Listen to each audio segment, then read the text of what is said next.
সাধনা করে মুক্তি পাবার বিষয়ে আলোচনা। নিজেকে জানবার সাধনার মাত্র একটি নিয়ম যেন বিস্তারিত লিখে জানাই, সেই অনুরোধ অনেকেই করেছেন। বাবা জান শরীফ শাহ সুরেশ্বরী রচিত নূরে হক গঞ্জে নূর নামক বইটিতে নিজেকে জানবার সাধনার 23 প্রকার নিয়ম লিখে গেছেন। নিজেকে জানবার সাধনার এতগুলো নিয়ম বাংলা ভাষায় তো দূরে থাক, উর্দু, ফার্সি এবং আরবি ভাষায় রচিত সুফিবাদের বইগুলোতেও আমি পাইনি। থাকতে পারে, কিন্তু আমার চোখে পড়েনি। আমি যে সাধনা করার একটিমাত্র নিয়ম লিখব, তাও অনেক অলিদের থেকে ধার করে নেওয়া। বিশেষ করে মসনদে বুয়ালিশা কলন্দর হতে বেশ কিছুটা নিয়েছি। প্রথমেই বলতে চাই যে সাধনা করার মূল এবং একমাত্র বিষয় হল মুর্শিদের ধ্যান। ফার্সিতে বলে পীরের ধ্যান এবং বাংলায় গুরুর ধ্যান। পীরের ধ্যান ছাড়া যত কিছুই পড়েন না কেন, সব একদম বেকার। সাধনা করতে গেলে পীরের ধ্যান করতেই হবে, অন্যথা সাধনা হবে না। বড় বড় অলিরা পীরের ধ্যান করেই অলি হতে পেরেছেন। মহানবী হজরত আদমের জন্মগ্রহণ করার অনেক আগেই নবী। এটা লেখকের কথা নয়, বরং স্বয়ং মহানবীর বাণী।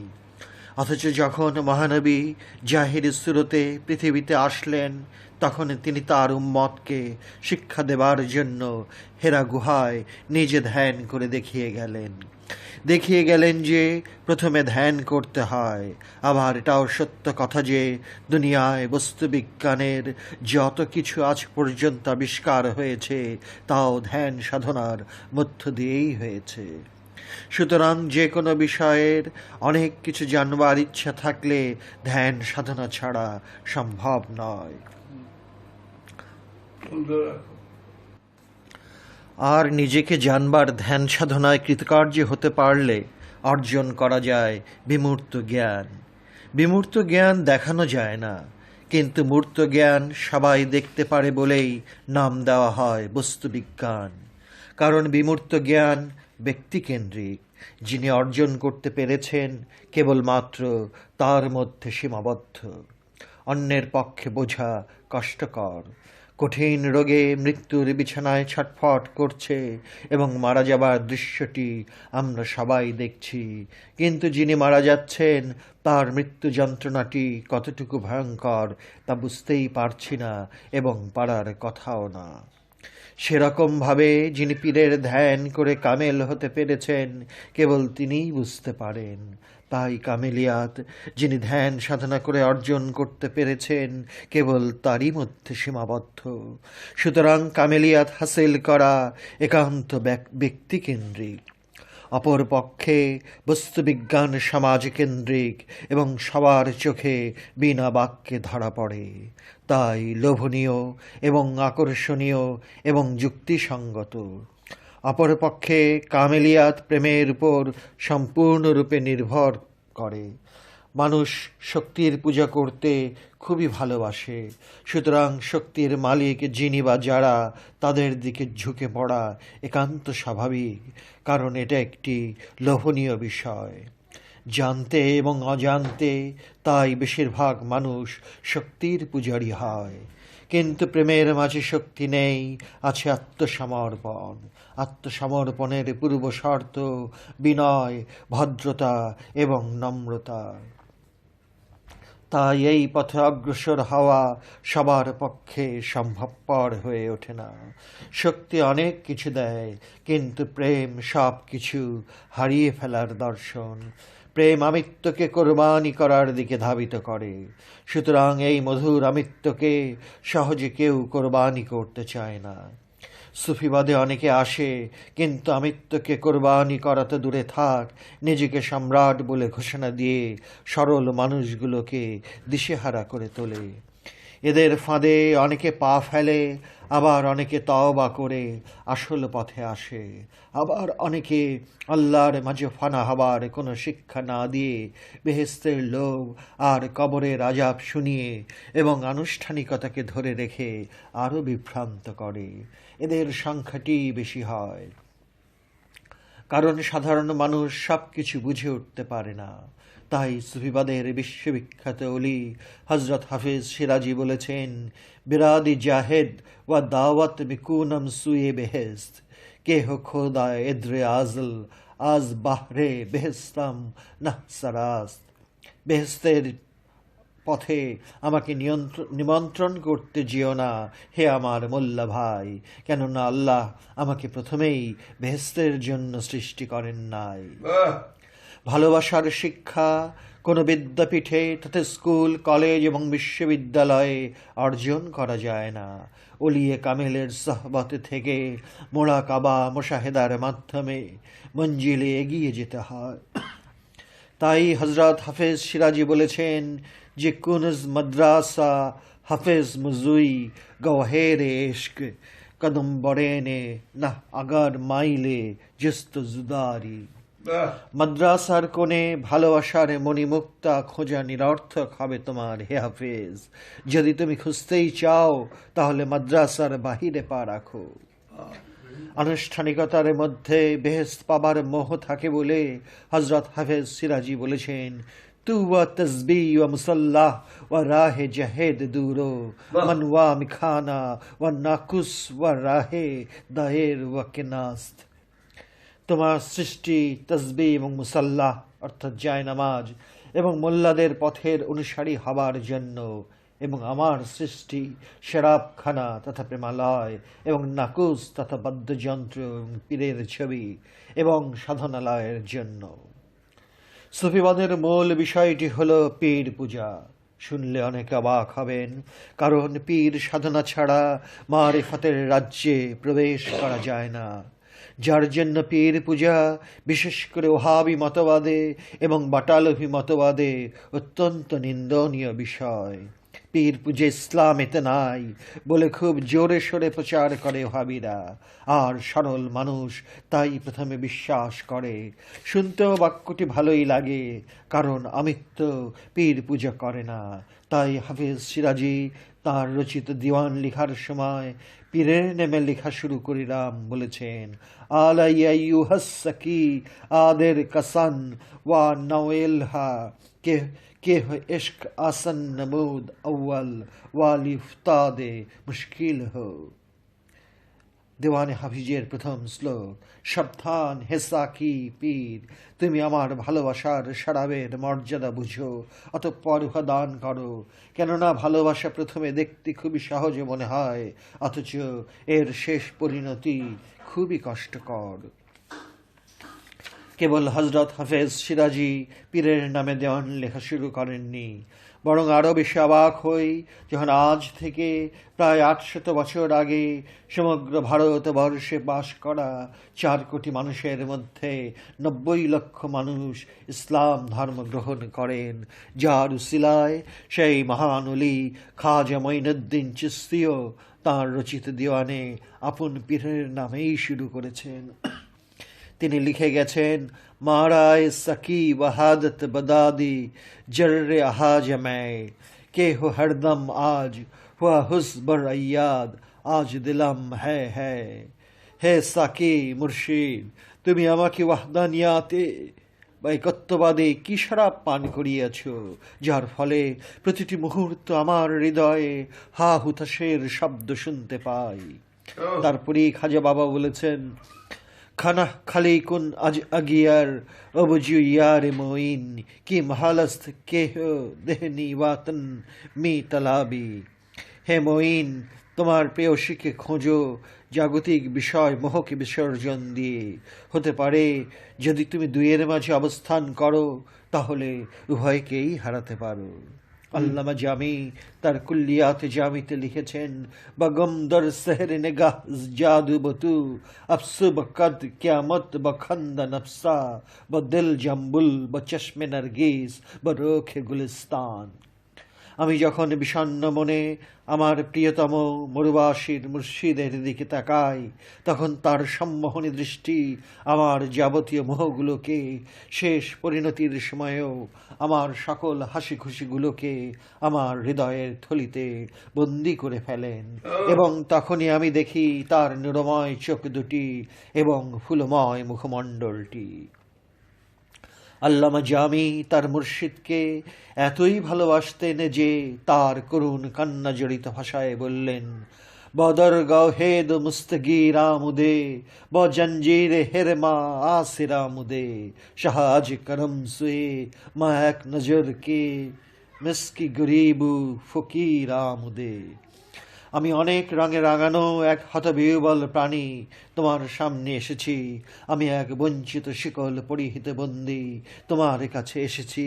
তুমি শাহেনশাহ, যদি আমার প্রতি একবার রহমতের দৃষ্টি দাও।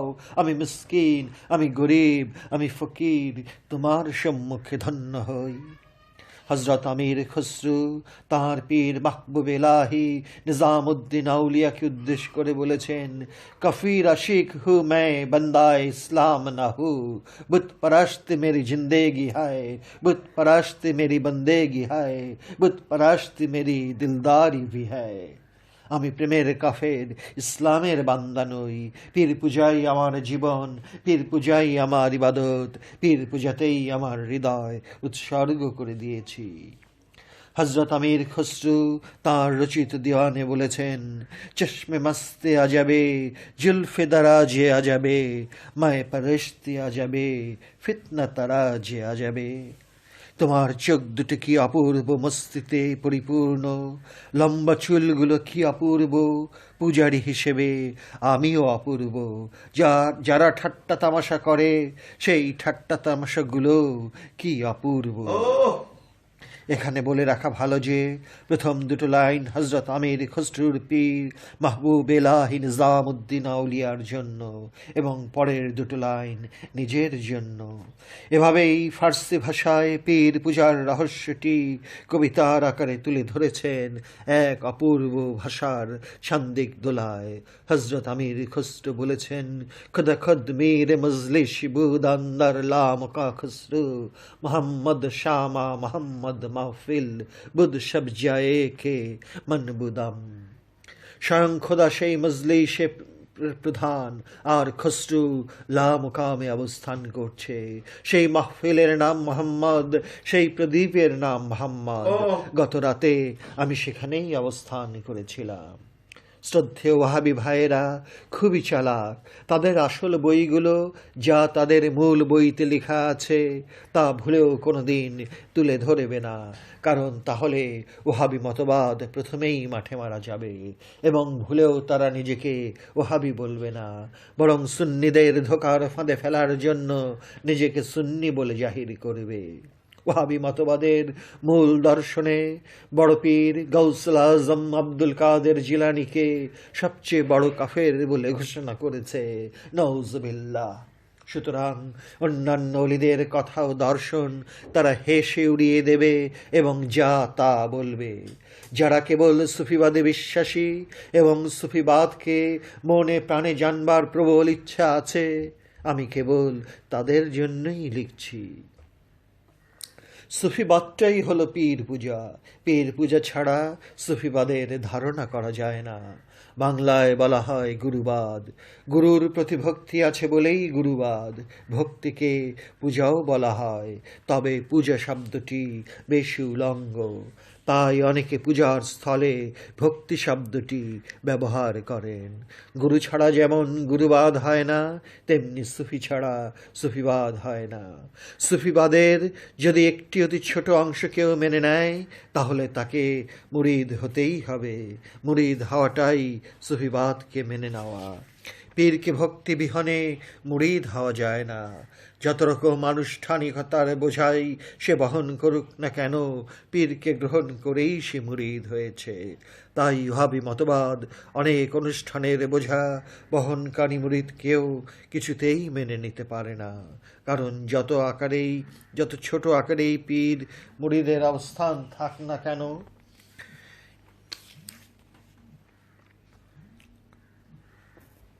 ওহাবি মতবাদ তা কোনো ক্রমেই মানে না, মানতে পারে না, কারণ ওহাবি মতবাদে পীর মুরিদ বিষয়টি সম্পূর্ণ সেরেক। কোরআনের সূরা মারেজের 23 নম্বর আয়াতে বর্ণিত দায়মি সালাতকে ওহাবি মতবাদ কিছুতেই মেনে নিতে পারে না। তাই ওহাবিরা দায়মি সালাতের ব্যাখ্যাটি ভিন্ন রূপে দিতে বাধ্য হয়। মন গড়া বানোয়াটে ব্যাখ্যাটি দিতে ওহাবিরা বাধ্য, কারণ ওহাবি দর্শনে সুফিবাদের কোনো স্থানই নাই।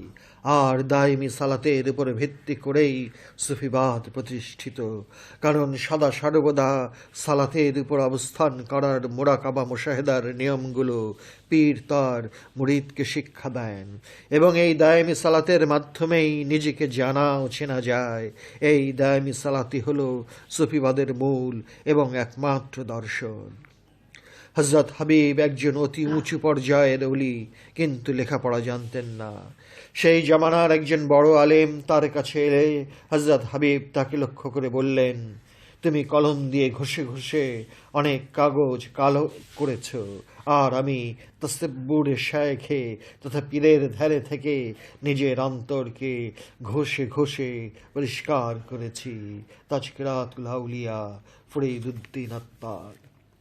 বাবা জান শরীফ শাহ সুরেশ্বরী, যাকে বাংলার ইবনুল আরাবী বলা হয়, তিনি তাঁর উর্দু ভাষায় রচিত মাতলাউল উলুম নামক বইতে লিখেছেন, আল্লাহ বলেন, আল হাক্কু হাক্কুন, অর্থাৎ সত্য সত্যই, পরম সত্য হলেন আল্লাহ, এবং যে বান্দা এরই মাঝে ফানা হতে পেরেছেন তথা ডুবে যেতে পেরেছেন, তিনিই সত্যের প্রকাশ। তার কাছ থেকে আলো গ্রহণ না করলে আলো পাওয়া যাবে না, কারণ মাধ্যম ছাড়া প্রকাশ ঘটা সম্ভব নয়। আল্লাহ বলেন, কুনু মা সাদিকিন, অর্থাৎ সত্যাশ্রয়ীর সাথী হও, অর্থাৎ তাকে ডাকো, তাহলে আমি শুনব, কারণ তিনি সত্য প্রকাশের মাধ্যম। আপন অলিকে ডাকা, আল্লাহকে ডাকা একই। আলোর পাত্র হতেই আলো সংগ্রহ করতে হবে। সত্যের প্রকাশ মাধ্যমের শরণাপন্ন হওয়া ফরজ, এর বিপরীতে কিছু করা হারাম এবং নিজেকে বঞ্চিত করা। বঞ্চিতরা অলিকে বাদ দিয়ে আল্লাহকে ডাকে, এটা নিষ্ফল এবং এর দ্বারা কিছু পাওয়া সম্ভব নয়। বঞ্চিতদের ধারণা আল্লাহ ছাড়া কাউকে ডাকা শিরক, এতে আল্লাহর বাণীকেই সরাসরি অস্বীকার করা হয়, প্রকাশ ও প্রকাশের স্থলকেই অর্থহীন মনে করে। তারা জানে না যে হাত দিয়ে ধরা আর রুহের ধরা একই কথা। মসনদে বুয়ালিশা কালান্দারে বলা হয়েছে, বা শাকলে শেখ দিদম মুস্তফারা, না দিদম মুস্তফারা বালকে খোদারা। পীরের সুরতে মুস্তফাকে দেখলাম না, বরং আল্লাহকে দেখলাম।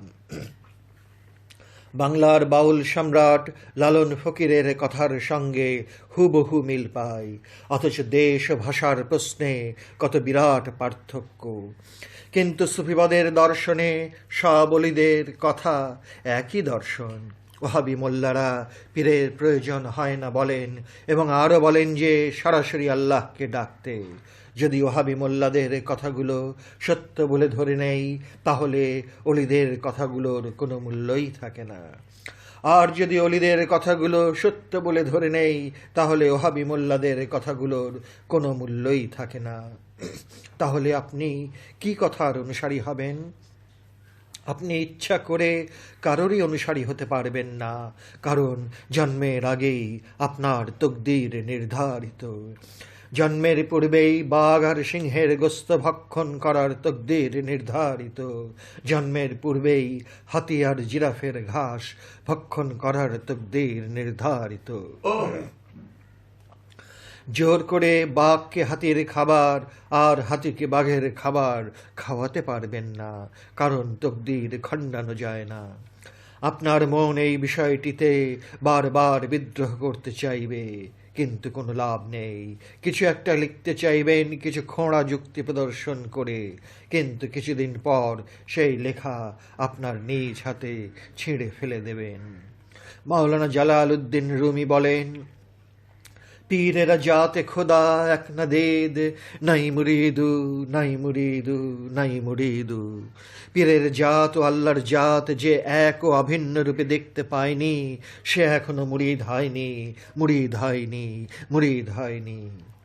খাজা মঈনুদ্দিন চিশতি, যিনি খাজা বাবা বলে পরিচিত, তাঁরই পীর খাজা উসমান হারুনি বাক্কা বলেছেন, চু জুমলা ফানা গাস্তে বদু হে চুনামুন্দা, খা হেকে আনাল লাহে বগু, খা হেকে হু আল্লাহ। যখন তুমি সম্পূর্ণরূপে ফানা হয়ে যেতে পারবে, তখন ইচ্ছা হয় বলো তুমি আল্লাহ অথবা তিনি আল্লাহ, একই কথা। হজরত জুনায়েদ বগদাদি, যিনি মনসুর হাল্লাজের পীর, তিনি বলেন, লাইসা ফি জুব্বাতি সেওয়া আল্লাহ তাআলা, এই জুব্বার ভিতর আল্লাহ ছাড়া আর কিছু নেই।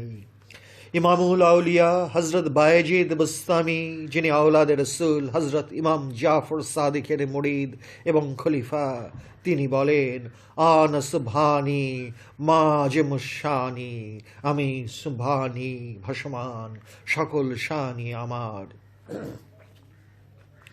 বোম্বের সাগরকূলে বিখ্যাত অলি বাবা হাজি মিলান্দ শাহ বিসমিলের মাজার শরীফ, তিনি বলেন, তেরি শক্ল मैं हूँ मेरी जान तू है, न मैं न तू फकत एक ही हूँ है। তোমার সুরতি আমার এবং তোমার জীবনী আমার জীবন, না আমি আমি, না তুমি তুমি, নিঃসন্দেহে তিনি তিনি। সবশেষে মহানবী বলছেন, মান রানি ফকদ রাল হাক্কা, যে আমাকে দেখেছে কোনো সন্দেহ নেই তিনি একমাত্র সত্যকেই দেখেছেন। আর সেই সঙ্গে মাওলা আলীর গোপন ইশারায় ভরপুর কথাটি দিয়ে শেষ করছি। মাওলা আলী বলেন, সেই আল্লাহর ইবাদত আমি কখনোই করি না যে আল্লাহকে আমি দেখি না। এক গ্লাস পানিকে আমরা যেমন পানি বলবো, আবার বিরাট নদীর পানিকেও পানি বলবো। পদার্থ এক ও অভিন্ন, কিন্তু আয়তনের প্রশ্নে ভিন্ন। জীবনভর তুমি পড়াশোনা করে ভালো জ্ঞানী হতে পারো, তুমি ঝানু বক্তা হতে পারো, যুক্তি তর্কের বহু রকম মার প্যাঁচ দিয়ে সবাইকে হারিয়ে দিতে পারো, কিন্তু অধ্যাত্ম জ্ঞান সাধনার প্রশ্নে নিজেকে প্রশ্ন করে দেখো যে কতটুকু উন্নতি করতে পেরেছ।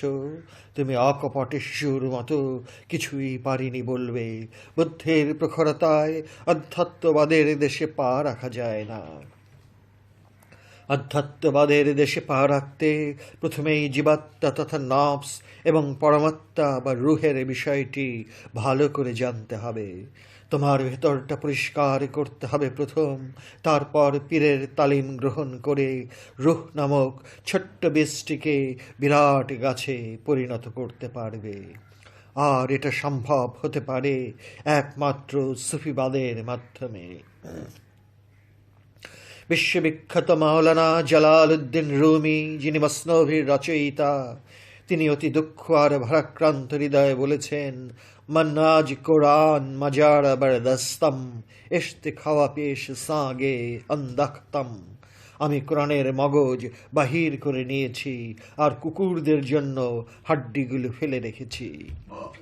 আবার অন্যত্র তিনি বলেন, গরজোদা বিনি আজ হকি খাওয়াজরা, গরকুনি হামতন ওয়াহাম দিবাজরা। পীরকে আল্লাহর থেকে আলাদা দেখতে গিয়ে তার আগাগোড়া সব কিছুই হারিয়ে গেল। হজরত মুজাদ্দেদ আলফসানি সিরহিন্দ বলেন, পীর তস্ত আউয়াল মাবুদ তস্ত, তোমার পীরই তোমার প্রথম মাবুদ। সুতরাং সুফিবাদী হল আত্মপরিচয়ের একমাত্র পথ। হজরত হাফিজ সিরাজি তার দেওয়ানে বলেছেন, বাহরে কে সিনাতওয়া গুফতরাজ দিল হাফেজ, মগর বেদা কে আকাশিদা আসমেহনাতে দূরি। হৃদয়ের গোপন রহস্য কার কাছে বলা যাবে হে হাফিজ, কিন্তু যিনি রহস্য লোকের দরজা খুলতে পেরেছেন তাকেই বলা যাবে। হাফেজ সিরাজি, খাজা বাবা, আল্লামা জামি এবং আমির খসরুর এই মহামূল্যবান কথাগুলো পড়ার সময় কোরআনের সূরা মারেজের সেই বিখ্যাত এবং অতি গোপনীয়তায় ভরপুর ২৩ নম্বর আয়াতটি বারবার মনে পড়ে যায়। আল্লাযীনা হুম আলা সালাতিহিম দায়মুনা, অর্থাৎ তাহারা সালাতের উপর সদা সর্বদা অবস্থান করেন। যারা সব সময় সালাতের উপর অবস্থান করেন তাদেরকে আনুষ্ঠানিক সালাতে বলপূর্বক বসিয়ে দিলে আনুষ্ঠানিকতার প্রাধান্য বিস্তার করা হয়েছে বড় বড় অলিদের জীবনী লিখতে গিয়ে। আনুষ্ঠানিক সালাতের এত বেশি প্রাধান্য দিতে গিয়ে নিজেদের লেখনীর মধ্যে গোজামিল, অবাস্তব এবং অসম্ভব বিষয়ের অবতারণা করেছেন যে বিজ্ঞ পাঠক হিসাব মেলাতে না পেরে অবাক হন। যেমন দুটি দৃষ্টান্ত দিচ্ছি। অলিদের জীবনী লিখতে গিয়ে জনৈক লেখক লিখছেন যে সঙ্গীতের মূর্ছনায় বিভোর হয়ে জ্ঞান হারিয়ে ফেলতেন এবং ঘণ্টার পর ঘণ্টা বেহুশ অবস্থায় পড়ে থাকতেন, কিন্তু যেই মাত্র নামাজের আজান দেওয়া হতো তখনই বেহুশ অবস্থায় পড়ে থাকা অলিটির হুঁশ আসত এবং অজু করে ওয়াক্তিয়া নামাজ আদায় শেষে আবার অটোমেটিক বেহুশ হয়ে যেতেন।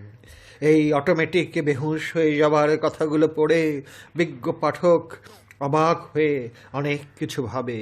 আজান শুনে হুঁশ আসে এবং ওয়াক্তিয়া নামাজ শেষ হওয়া মাত্র অটোমেটিক আবার বেহুশ হয়ে পড়েন। এ কথাটি কি বিশ্বাসযোগ্য? বৈজ্ঞানিক প্রশ্ন তো দূরে থাক, চিকিৎসা বিজ্ঞানের প্রশ্নেও এমন আজগুবি কথাগুলো টেকে না। আর শিশুসুলভ কিছু মানুষ আছে যারা এরকম জীবনী পড়ে খুবই খুশি হন এবং দায়েমি সালাতের মাধ্যমেই কেবল বেহুশ হতে পারে এই সামান্য কথাটুকু ভুলে যায়। তখন দায়েমি সালাতের গুরুত্ব আর থাকে না যখন আনুষ্ঠানিকতাকে দায়েমির উপরে বসিয়ে দেয়। জীবনী লেখক মনে করেন বিরাট একটা কাজ করলাম, কিন্তু বিজ্ঞ পাঠক তখন মনে মনে হাসে। আবার অনেকে এই জাতীয় আউলিয়াদের জীবনী পড়ে আউলিয়া খুঁজে না পেয়ে বিভ্রান্তির সাগরে হাবুডুবু খেয়ে চলছে। বইতে পড়া অলির জীবনীটি বাস্তবে কোথাও না পেয়ে অনেকেই হতাশ হয়ে পড়েন। এর জন্য পাঠককে দায়ী না করে যারা এরকম বাস্তবতা বর্জিত জীবনী লেখেন তারাই দায়ী বলে মনে করি। সোনার হরিণ বইতে লেখা হয়, কিন্তু আদৌ কি বাস্তবে সোনার হরিণ পাওয়া যাবে? তাই যে সকল পাঠক বইতে সোনার হরিণের গল্প পড়ে বাস্তবে খোঁজার জন্য বাহির হয় তাদের ভাগ্যে কি কোনো দিন সোনার হরিণ আশা করেন? অবশেষে সোনার হরিণ না পেয়ে জীবনটাই বৃথা হয়ে যায়। এই জাতীয় আউলিয়াদের জীবনী যারা লেখেন তারা দায়ী, না যারা সরল মনে পাঠ করেন তারা দায়ী, নাকি উভয়েই দায়ী? নবী সুলাইমান রাজা হয়েও নিজের হাতের উপার্জন খাবার জন্য টুকরি বানিয়ে বাজারে বিক্রি করতেন। গবেষণা করলে দেখা যায় একটা টুকরি বানাতে সারাদিন লেগে যায়। তাহলে রাজ্য শাসন, বিচার কার্য ইত্যাদির বিষয় কেমন করে পরিচালনা করবেন? নবী সুলাইমানকে উঁচুতে তুলে ধরার জন্য এমন আজগুবি কেচ্ছা কাহিনীও উচ্চ ডিগ্রিধারীর রচিত বইটি উপহার পেয়ে পড়তে হয়েছে। আমার বড় ভাই এবং আমার শিক্ষক চনকুটিয়া নিবাসী শ্রদ্ধেয় জুলি চৌধুরী সাহেবের বড় ছেলে জনাব লুৎফুর রহমান চৌধুরী সাহেবের শ্বশুরের রচিত বই, তাই বাধ্য হয়ে পড়েছি। ইংরেজি সাহিত্যে MA এবং ল পাস এবং প্লেটোর দর্শন পড়া মানুষটি সব দিক দিয়ে ভালো মানুষ, কিন্তু সুফিবাদ লিখতে গিয়ে বিষয়টিকে নাস্তানাবুদ করে ফেলেছেন। তাদেরকে এই আনুষ্ঠানিক রুকু সেজদার মধ্যে মারতে হয় যারা সালাতের উপর সদা সর্বদা অবস্থান করাতে দূরে থাক, বরং 5 ওয়াক্ত সালাতি আদায় করতে চান না। ডাক্তার যেমন রোগের প্রাথমিক এবং জটিল পর্যায়ে একরকম চিকিৎসা করেন না, তেমনি দায়ামি সালাত আর ওয়াক্তিয়া সালাতও একই রকমভাবে দেওয়া যায় না। সবসময় সালাতের উপর থাকার নির্দেশ সূরা মায়েরেজের 23 নম্বর আয়াতে যেভাবে প্রকাশ্য দলিলের রূপে পাই, সেই রকমভাবে কোরআনে 5 ওয়াক্ত সালাতের কথাটি পরিষ্কারভাবে উল্লেখ করা হয়নি। 5 ওয়াক্ত নামাজের কথা হাদিসে পাই এবং অবশ্য পালনীয় বিষয়, তবে বল প্রয়োগ করে যে কোনো কাজ আদায় করার মাঝে আন্তরিকতা মোটেই থাকে না। আর আন্তরিকতা না থাকলে বিষয়টি হালকা রূপ ধারণ করে, তা সে যে বিষয়ই হোক। তাই কোরআন বলছে, লা ইকরাহা ফিদ্দীন, ধর্মের মধ্যে বল প্রয়োগ নাই। সবসময় সালাতের উপর সবাই অবস্থান করতে পারে না। যারা সব সময় সালাতের উপর অবস্থান করার সাধনায় বিরাট ধৈর্য সাধন করতে পারেন, তারাই আল্লাহর ওলি হয়ে যান। এই বিষয়টির উপর হাফেজ সিরাজি কি সুন্দর ভাষায় বলেন, রুজি বারসি বাওয়াসলে হাফেজ গড় তাকতে ইন্তজার দারে। হাফেজ, তুমি অবশ্যই একদিন প্রিয়ার মিলনের অধিকারী হবে যদি তুমি ধৈর্য সহকারে অপেক্ষায় থাকো। আবার সিরাজি বলছেন যে, তুমি যে প্রিয়ার মিলনের আশায় ধৈর্য ধারণ করবে, সেই প্রিয়ার রূপ ও গুণটি কেমন হতে হবে তাও খোলাসা করে বলেছেন। গর্দর সিরাত হাওয়াই উই সালাস্ত হাফেজ বাইয়াদ কেহ খাকদার গাহে আহল বসর সই। হাফেজ, যদি তোমার মাথায় প্রিয়ার মিলনের বাসনা থাকে, তাহলে দিব্য দৃষ্টির অধিকারী ব্যক্তির খানকার মাটি হয়ে যাও। পীর পূজার চেয়ে বেশি কি বলা হলো না? আবার হাফেজ সিরাজি বলেছেন, আজ পায়ে তসরাত হামা নূরে খোদা শুদ্ধ দর রাহিজুল জালাল চুবি দাও ওয়াসার সই। তুমি পা হতে মাথা পর্যন্ত খোদার নূর, অতএব তুমি নূরময় হয়ে যাও। তাহলে তুমি পা হতে মাথা পর্যন্ত জুল জালালের পথের পথিক হও। সুফিবাদের যে মোকামগুলো তথা উপরে উঠে আসার সিঁড়িগুলো ধাপে ধাপে পেরিয়ে আসতে হয়, তার জন্য সবচাইতে বেশি প্রয়োজন তা হলো নম্রতা। যার মধ্যে নম্রতা নেই, তার জন্য সুফিবাদ হারাম। তাই হাফেজ সিরাজি বলেছেন, বইয়া হাফেজ বজনই ফেন্দ বইউনুস কেহ ঘর আজ ফা বইয়াফতে বরসরাই। মনে প্রাণে একটি উপদেশ শোনো হে হাফেজ, যদি তুমি নম্রতা গ্রহণ করতে পারো, তাহলে অবশ্যই উঁচুতে উঠতে পারবে। একবিংশ শতাব্দীর বিজ্ঞানের যুগে দাঁড়িয়েও এমন সোজা সাপটা কথা বলার সাহস আমার মতো অধম লেখকের মোটেই নেই। কারণ আনুষ্ঠানিকতার আচার যখন উদ্দেশ্য ও আদর্শ হারিয়ে ফেলে, তখন সেই আচারই অনাচারের রূপ ধরে সমাজের প্রকৃত রূপটিকে ঝাঁঝরা করে দেয়। অথচ সেই প্রাচীন যুগে হাফিজ সিরাজি কোনো কিছুর পরোয়া না করে বলেছেন, না হাফেজরা হুজুরি দার্সে কোরআন, না দানিশ বন্দরা ইলমুল ইয়াকিন। একাগ্রতার সাথে কোরআন পাঠের কোনো প্রয়োজন নেই হাফিজের, দিব্য জ্ঞানীর জন্য ইলমুল ইয়াকিনের প্রয়োজন নেই। সুফিবাদ উচ্চ স্তরের বিষয়। অনেক কিছু ঘাটাঘাটির পরই বিষয়টির আসল দর্শনটি ধরা পড়ে। এসব কথা প্রথমে শুনতে মন বিদ্রোহ করতে চাইবে, যা তা মন্তব্য করতেও চিন্তা ভাবনা করবে না। এটা স্বাভাবিক, কারণ সুফিবাদের আসল বিষয়টি অনুধাবন করার আগে সবাই কম বেশি এরকম অবস্থা এবং পরিস্থিতির মুখোমুখি হতে হয়, এবং অধম লেখকেরও হয়েছে। কক্সবাজার জেলার রামু নামক স্থানে এক জাদ্রেল মাওলানা, যিনি আরবি ভাষায় মহাপণ্ডিত ছিলেন এবং শরীয়তের হুকুম আহকামের একদম পায়বন ছিলেন, সহসা একদিন তাকে জঙ্গলে সম্পূর্ণ উলঙ্গ অবস্থায় দেখতে পেয়ে সবাই অবাক। বাকি জীবনে তিনি আর কাপড় পরিধান করেননি। সেই কামেল পীরের নাম হজরত শাহ সুফি আলাউদ্দিন। ইমামুল আউলিয়া বায়েজিদ বুস্তামি, যিনি আওলাদে রসুল ইমাম জাফর সাদেকের মুরিদ খলিফা, তিনি বলেছেন, যার ঘাড়ে আল্লাহর প্রেমের তরবারি ঝুলছে, তার মাথা কাটা যাবেই। সুফিবাদে কেউ যখনই মনে প্রাণে গ্রহণ করতে চাইবে, তখন বেহেশতের লোভ এবং দোজখের ভয় মন হতে চিরতরে মুছে যায়। তাই হাফেজ সিরাজি বলেন, হাফেজ লুৎফে হক আরবাতু এনায়েত দারদ বাস ফরেগ জেগম দোজখ ওয়া শাদি বেহেশত। তুমি খোদার করুণা তোমার সঙ্গে রাখতে চাও হে হাফেজ, তাহলে তুমি দুজখের ভয় এবং বেহেশতের আশা হতে দূরে থাকো। এখন বলতে চাই যে সেই মোরাকাবাটি তথা ধ্যান সাধনাটি কেমন করে করতে হবে। একদম সাদামাটা ভাষায় লিখলে সবাই বুঝতে পারবেন।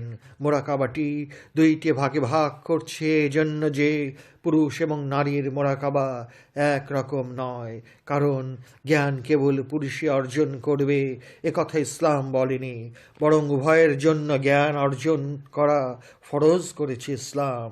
প্রথমটি পুরুষের জন্য এবং এটা কিছুটা পরিশ্রমের। মোরাকাবার জন্য প্রথমেই আপনাকে আলাদা ঘর নিতে হবে। যে কোনো অলির মাজারের যতটুকু কাছাকাছি পারা যায় ঘরটি নিতে চেষ্টা করবেন। সেই ঘরটিতে মোরাকাবায় বসার সময় হতে মোট ৪১ দিন আর কেউ যেন প্রবেশ না করে। এমনকি মোরাকাবার ঘরটিতে কেউ যদি ভুলেও সামান্য পা রাখেন তাহলে চলবে না। কেবল আপনারই জন্য সেই ঘরটি নির্ধারিত।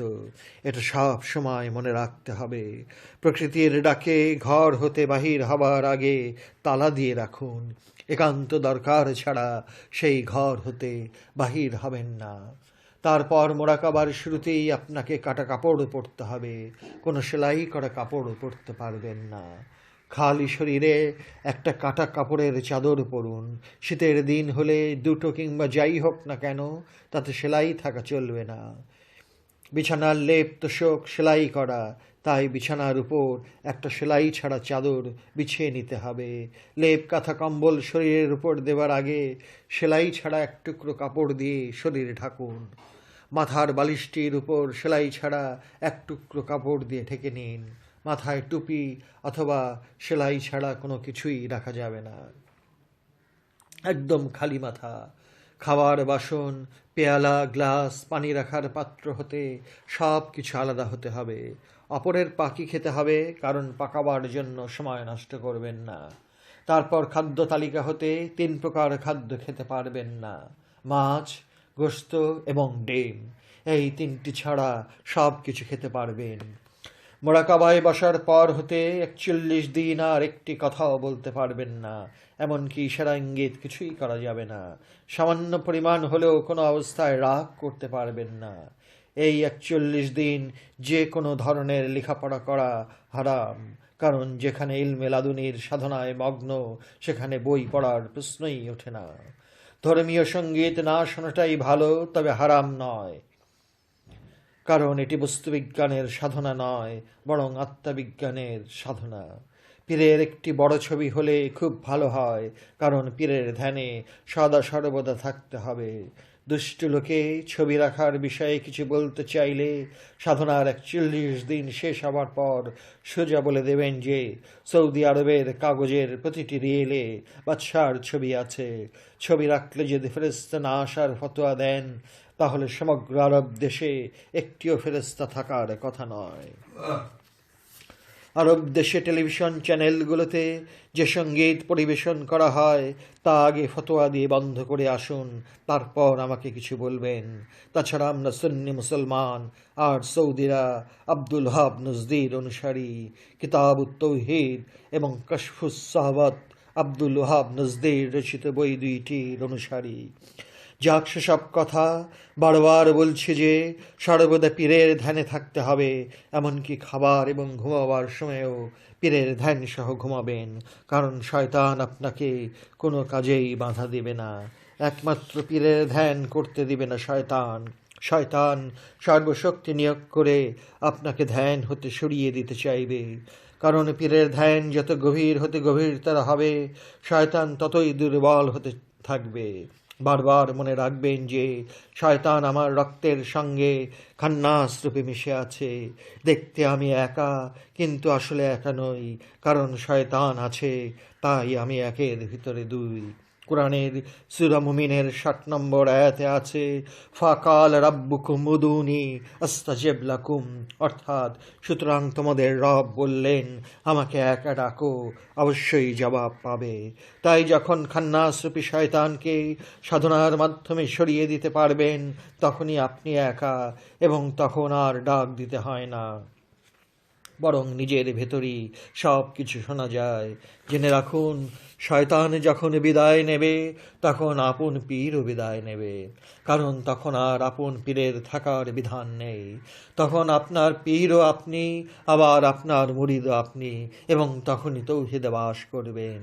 এই কথাগুলো অনেক ওলি বলেছেন, কিন্তু বিশেষ করে এই বিষয়টির উপরে বেশি গুরুত্ব দিয়েছেন মাওলানা জালালউদ্দিন রুমির পীর শামসেদ তাবরিজ, হাফেজ সিরাজি এবং বুয়ালিশা কালান্দার ফার্সি ভাষায় রচিত দেওয়ানগুলোতে। শয়তান যখন সম্পূর্ণরূপে আপনার থেকে বিদায় নেবে, তখন আপন পীরও বিদায় গ্রহণ করেন। সুতরাং মোকামে নাসুত, মোকামে মালাকুত এবং মোকামে জবরুত মোকাম পর্যন্ত আপনার সঙ্গে শয়তান থাকবেই। সেই সঙ্গে আপন পীরের ধ্যান করাটাও বাধ্যতামূলক। যখন আপনার ভেতর আর শয়তানটির নাম নিশানাও থাকবে না, তখনই আপনি লাহুত মোকামে ঢুকলেন। লাহুত মোকামে আপন পীর আর থাকে না, এবং থাকার আইন নেই। তাহলে তখন কি হবে? তখন আপনার পীরও আপনি, আবার আপনার মুরিদও আপনি। তাই আপনি যে পীরের মুরিদ হয়েছেন, সেই পীর হলো একটি নির্দিষ্ট সময়ের তথা আপেক্ষিক পীর। আপেক্ষিক মানে হলো একটি নির্দিষ্ট সময়ের পর্যন্ত, সব সময়ের জন্য নয়। পীর তাস্ত আউয়াল মাবুদ তাস্ত, তথা তোমার পীরই তোমার প্রথম মাবুদ। এই বাক্যটির আসল রহস্য এখানেই বলে হজরত মুজাদ্দেদ আল-ফসান সিরহিন্দ বলেছেন। মোরাকাবা বিষয়টি বলতে গিয়ে কিছু কথা আপনি এসে পড়ে, তাই লিখতে বাধ্য হচ্ছি। আল্লাহ বলেন, ওয়াবুদু রাব্বাকা হাত্তা ইয়াতিকাল ইয়াকিন, ইয়াকিন অর্জন না হওয়া পর্যন্ত তোমার রবের ইবাদত করো। ইবাদতের শর্তটি এখানে ইয়াকিন অর্জন করা পর্যন্ত। তাই গাউসুল আজম বড়পীর সাহেব বলেন, মান আরাদাল ইবাদাতা বাদাল ওয়াসুল ফাকাদ আশরাকা বিল্লাহি, মিলনের পর ইবাদত নিঃসন্দেহে শিরক।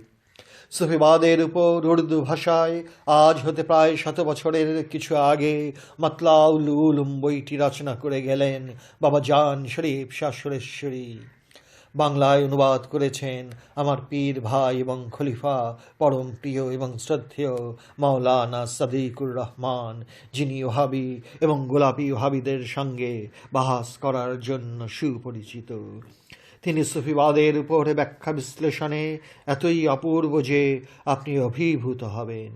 আর যদি গোলাপি হয়ে থাকেন, তাহলে এই বইটির বিরুদ্ধে একটি লাইনও লেখার ক্ষমতা ও সাহস হবে না বলে বিশ্বাস করতে চাই। উর্দু ভাষা জানা থাকলে আরও একটি বই পড়তে অনুরোধ করছি। বইটির নাম হাসানাতুল আরিফিন। বিশ্ব সম্রাট, নুরানি, মুজাদ্দেদ, আখিরি নিশান, গৌসুল আজম ইত্যাদি নামে পীর ফকিরদের আস্তানা হতে আমরা সুফিবাদের উপর রচিত বইগুলো বাংলা ভাষায় অনুবাদ করে কিছুটা প্রচারের দায়িত্ব নিলেই তো ওহাবিরা দুর্বল হয়ে পড়ে। ইবাদতের অতি উঁচুতে আসার পর আর ইবাদত করতে হয় না। ওহাবিরা এখানে মহানবীর ইবাদতের কথাটি তুলে ধরে বড় পীর সাহেবের কথাটিকে বাতিল বলতে চাইবে। সাধারণ মানুষ তাই ওহাবিদের ধোঁকার ফাঁদে পড়ে যায়। কিন্তু ওহাবিরা এটা বুঝতে চায় না যে মহানবীর ইবাদত কেবলমাত্র উম্মতকে শিক্ষা দেওয়ার জন্য, নিজের জন্য নয়। কারণ মহানবী ইবাদতের বহু ঊর্ধ্বে। কেমন করে এই ঊর্ধ্বে ওঠা যায়, সেই শিক্ষাই মহানবী দিয়ে গেছেন। তাই তিনি আমাদের জন্য বিশেষ রহমত। যিনি স্বয়ং রহমত এবং যিনি কেবল মানুষ এবং জিনের জন্যই রহমত নন, বরং সমগ্র সৃষ্টির জন্য রহমত, তার ইবাদত আমাদেরকে শিক্ষা দেবার জন্য। ইংরেজি সাহিত্যে এম.এ পাশ করার পর যদি একা বসে বসে ABCD পড়তে থাকেন তাহলে মাথা খারাপ হবার সন্দেহ জাগবে, কিন্তু যদি একটি 5-6 বছরের বাচ্চা কাছেই থাকে তাহলে আর সন্দেহ করবে না।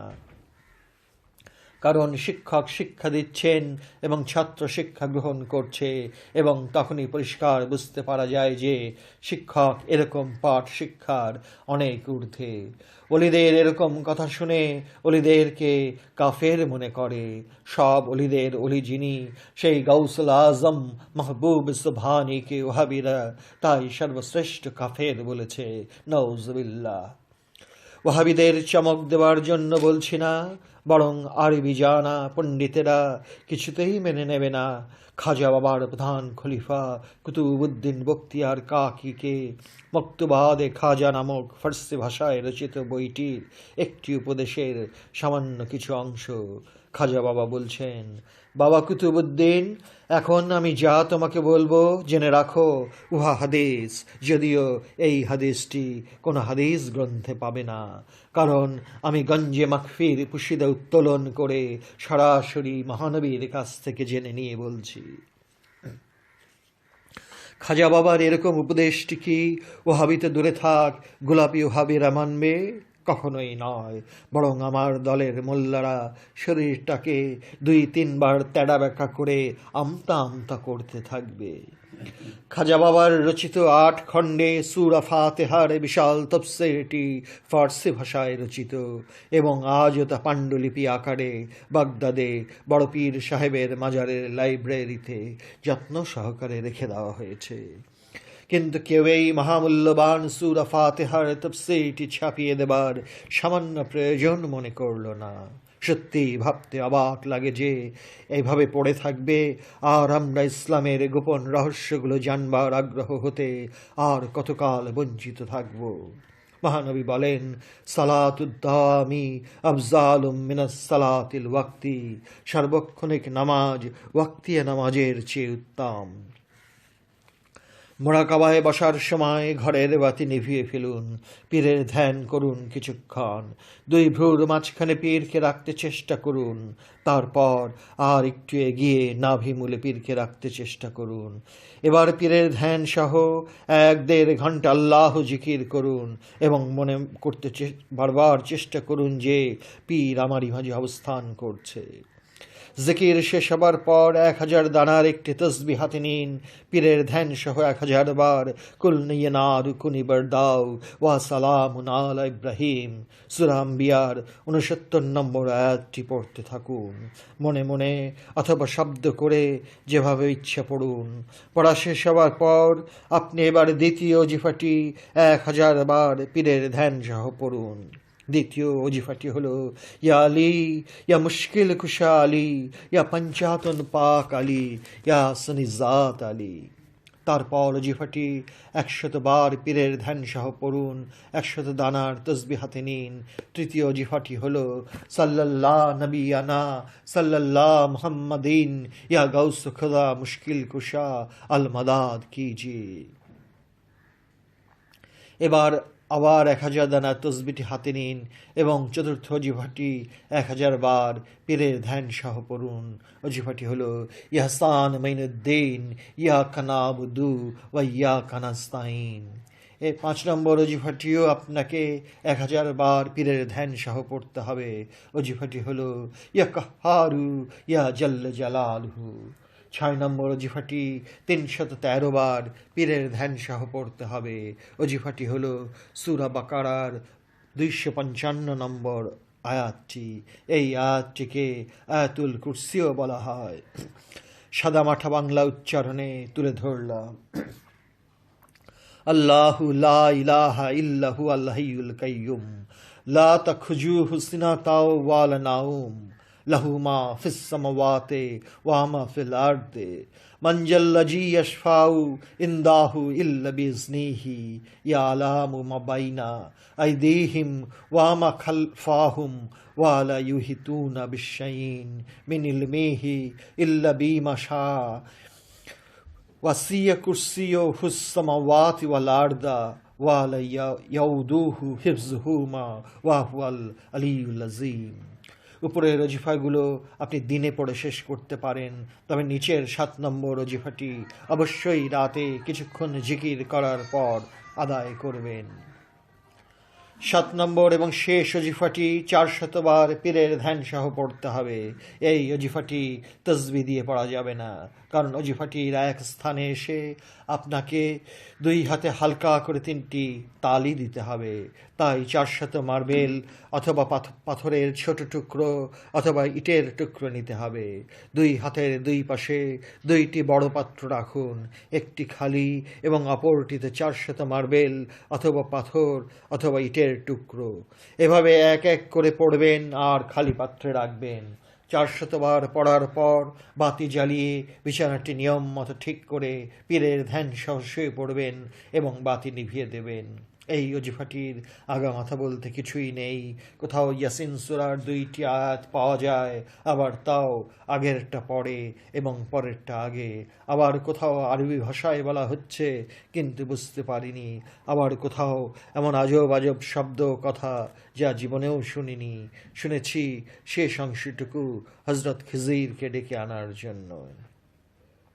إن كانت إلا صيحة واحدة فإذا هم جميع لدينا محضرون ونفيخ في الصور فإذا هم من الأصداث إلى ربهم ينسلون قالوا يا ويلنا من بعثنا من مرقدنا هذا ما وعد الرحمن وصدق المرسلون أجمت عليكم يا مشر الجن والإنس ربطا ربطا مهلا مهلا نشرا نشرا محشرا محشرا بحق سليمان پیغمبر ابن داود علیہ السلام حجیر شاو حجیر شاو حجیر شاو Ya Qahharu, Ya Qahharu, Ya Qahharu, Ya Dahharu, Ya Maiku, Ya Naida, Ya Sappana, Ya Kappana, Sunnata, Kunnata, Kunnatu, Yaka, Yaka, Sunnatu।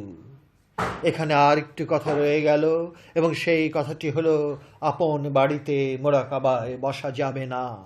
এটা কেবল পুরুষদের জন্য, কমপক্ষে 4 মাইল দূরে হতে হবে। হেরা গুহা মহানবীর গৃহ হতে আনুমানিক 4 মাইল দূরে। মনে রাখতে হবে যে মোরাকাবায় বসার সময় কোনো বই পড়া চলবে না। বই পড়া একদম মানা। কারণ ধ্যান করবেন না বই পড়বেন। ধ্যান করতে গেলে বই পড়া যায় না, কারণ মন বইতে ডুবে যায়। তাই বাবা জান শরীফ শাহ সুরেশ্বরী নূরে হক গঞ্জে নূর নামক বইতে আজ হতে 100 বছরের কিছু আগে লিখেছেন, উস্তাদের শিখায় বিদ্যা নিরখিয়া দেখো, মুর্শিদ কহেন বাপু চক্ষু মুদে থেকো। চক্ষু বন্ধ বিদ্যা এই খুলিলে কি হবে, খোলা জন এই ভেদ কভু নাহি পাবে। ধ্যানের জ্ঞান ধ্যানের মধ্যে পাওয়া যায়, আর বই পড়া বিদ্যা চোখ দুটো খোলা রেখে পড়ে শিখতে হয়। আর ধ্যানের জ্ঞান রহস্যের বই পড়া বিদ্বানেরা বুঝে উঠতে পারে না। এই কথাটিও জেনে রাখুন যে যে পীর গান বাজনা ছবি এবং সেজদায় তাজমিকে হারাম জানে, তার কাছে ভুলেও মুরিদ হবেন না। গান বাজনা করি না, ছবি রাখি না এবং সেজদায় তাজিমি দেই না, নেই না বলা এক বিষয়, আর হারাম জানা সম্পূর্ণ অন্য বিষয়। তাছাড়া আল্লাহর ওলিরা বেশিরভাগ ক্ষেত্রে রাজনীতির বিষয়টিকে সযত্নে এড়িয়ে যান। অনেকে তো ভোট দেওয়া দূরে থাক, ভোট কেন্দ্রেও যান না। তবে ভক্তদেরকে রাজনীতির বিষয়টি ভক্তদের ইচ্ছার উপরে ছেড়ে দেন। যে সঙ্গীত ভক্তির সহায়ক তা কখনোই হারাম হতে পারে না। যদি হারাম বলে জানে তাহলে মুরিদ না হওয়ার অনুরোধ করলাম। ছবির বিষয়টিকে আগে ভালো নজরে দেখা হতো না। ফেরেশতার আগমন হবে না বলে কত ডিজাইনের ফতোয়া দেওয়া হতো। বিজ্ঞানীদেরকে এমনি বিপাকে ফেলে দিয়েছে যে বলতে অনেকটা বাধ্য হচ্ছে যে পাসপোর্টের ছবি তোলা জায়েজ। একটি মাত্র হাদিসকে দেখাতে পারবেন যে পাসপোর্টের ছবিটি জায়েজ? সেই যুগে কি পাসপোর্ট ছিল? তাহলে পাসপোর্টের ছবিটি জায়েজ বলা কি নিজস্ব মতামত নয়? এইভাবে বিজ্ঞানের যতই উন্নতি হচ্ছে ততই পুরনো ফতোয়াগুলো দুর্বল হয়ে পড়ছে। অনুকরণ আর অনুসরণ এই দুটো বিষয় ভালো করে জানতে পারলে সিদ্ধান্তহীনতায় ভুগতে হয় না। মুরিদ হবার আগে যে পীরের মুরিদ হতে চান তিনি তার পীরের খেলাফত পাবার সনদটি স্বাক্ষর সহ দেখে নেবেন। যদি সনদ স্বাক্ষর না থাকে তাহলে মুরিদ হতে পারেন না, কারণ খেলাফত না পেয়েও অনেকে পেয়েছে বলে থাকেন। খেলাফত পায়নি অথচ পীর এবং অনেক মুরিদও আছে, তবু এরকম পীরের কাছে মুরিদ হবেন না। সনদ ছাড়া পীরের মুরিদ হয়ে এই মোরাকাবাটি করে কিছু না পেলে আমাকে দোষ দিতে পারবেন না। অনেকে স্বপ্নে এবং রুহানিতে খেলাফত পেয়ে থাকেন। স্বপ্নে খেলে যেমন খাওয়া হয় না, তেমনি স্বপ্নে খেলাফত পাওয়া পীরের কাছে ভুলেও মুরিদ হবেন না। যদি মুরিদ হয়ে থাকেন তাহলে পুনরায় মুরিদ হতে চেষ্টা করুন। ধারাবাহিকতা না থাকলে মহানবীর মাহফয়েজ লাভ করা যায় না। আপনাকে অনুরোধ করছি, যদি সামান্য বিশ্বাস থাকে তাহলে এই ৪১ দিনের মোরাকাবাটি ৩ বার করে দেখতে পাবেন। আশা করি আল্লাহর অসীম রহমতের দরজা কিছুটা হলেও খুলে যাবে। মেয়েদের বেলায় আপন ঘরের বাহিরে যেতে হবে না, নিজের বাড়িতেই সাধনাটি করতে পারবেন। তবে সাধনার ঘরটি আলাদা করে নিলে ভালো হয়। আর সাধনার সময় শরীর খারাপ হলেও সাধনা করে যান। সাধনার প্রশ্নে এটা ধর্তব্য নয়, কারণ সাধনাটি শরীরের বিষয় নয়, মনের বিষয়।